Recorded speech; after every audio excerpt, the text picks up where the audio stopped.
नमस्कार, मैं हूं सुधीर चौधरी।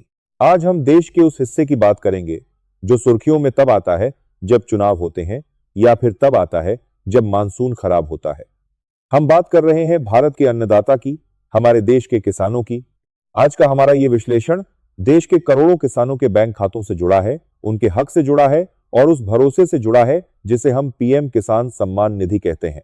अगर आप एक किसान हैं या आपके परिवार में कोई खेती करता है तो आज का यह वीडियो आपके लिए बहुत महत्वपूर्ण है, क्योंकि आज हम बात करने वाले हैं पीएम किसान योजना की 23वीं किस्त 23rd इंस्टॉलमेंट की।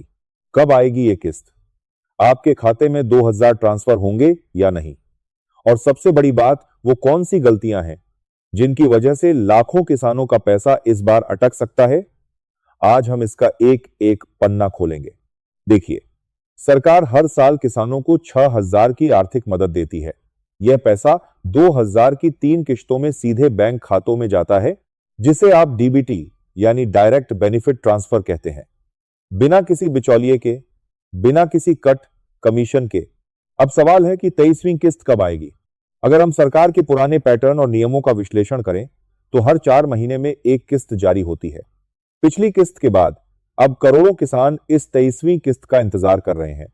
सूत्रों और मीडिया रिपोर्ट्स की माने तो सरकार जल्द ही तारीख का आधिकारिक ऐलान करने वाली है और उम्मीद की जा रही है कि आने वाले कुछ ही हफ्तों में, यानी इसी तिमाही में, देश के अन्नदाताओं के मोबाइल पर एक मैसेज गूंजेगा, your account has been credited with R2000।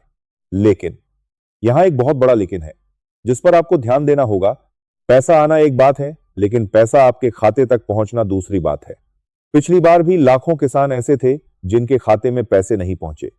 क्यों नहीं पहुंचे? क्योंकि उन्होंने कुछ बुनियादी काम छोड़ दिए थे। आज मैं आपको 3 ऐसी शर्तें बताने जा रहा हूं जिन्हें अगर आपने आज रात तक पूरा नहीं किया तो आपकी 23वीं किस्त अटक जाएगी। इसे आप हमारा डीएनए टेस्ट भी मान सकते हैं। Number 1, e-KYC. सरकार ने इसे अनिवार्य कर दिया है। अगर आपने पीएम किसान पोर्टल पर जाकर या अपने नजदीकी सीएससी सेंटर पर जाकर बायोमेट्रिक या ओटीपी के जरिए ई-केवाईसी नहीं करवाई है तो भूल जाइए कि इस बार 2000 आएंगे। नंबर 2, भू सत्यापन, लैंड सीडिंग।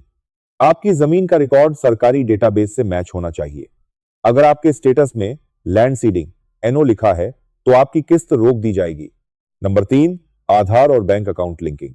आपका बैंक खाता आपके आधार कार्ड से लिंक होना चाहिए और उसमें NPCI, national payments corporation of India mapping होनी जरूरी है।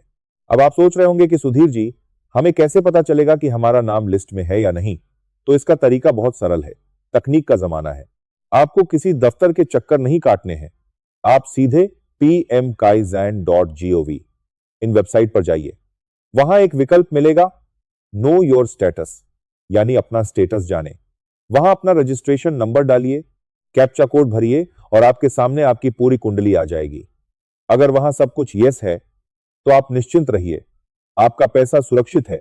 चलते चलते मैं आपसे सिर्फ इतना ही कहूंगा, यह 2000 की किस्त सिर्फ एक रकम नहीं है। यह हमारे देश के उस किसान का सम्मान है जो तपती धूप और कड़कती ठंड में हमारे लिए अनाज उगाता है। सरकार अपना काम कर रही है, लेकिन एक जागरूक नागरिक और किसान होने के नाते आपको भी अपनी कागजी कार्रवाई पूरी रखनी होगी ताकि आपका हक आप तक बिना किसी रुकावट के पहुंचे। अफवाहों से बचिए, सही जानकारी पर भरोसा कीजिए। आज के इस विशेष विश्लेषण में बस इतना ही। आपको यह जानकारी कैसी लगी हमें कमेंट करके जरूर बताइएगा और इस वीडियो को देश के दूसरे किसान भाइयों तक भी शेयर कीजिएगा ताकि किसी का नुकसान ना हो। नमस्कार।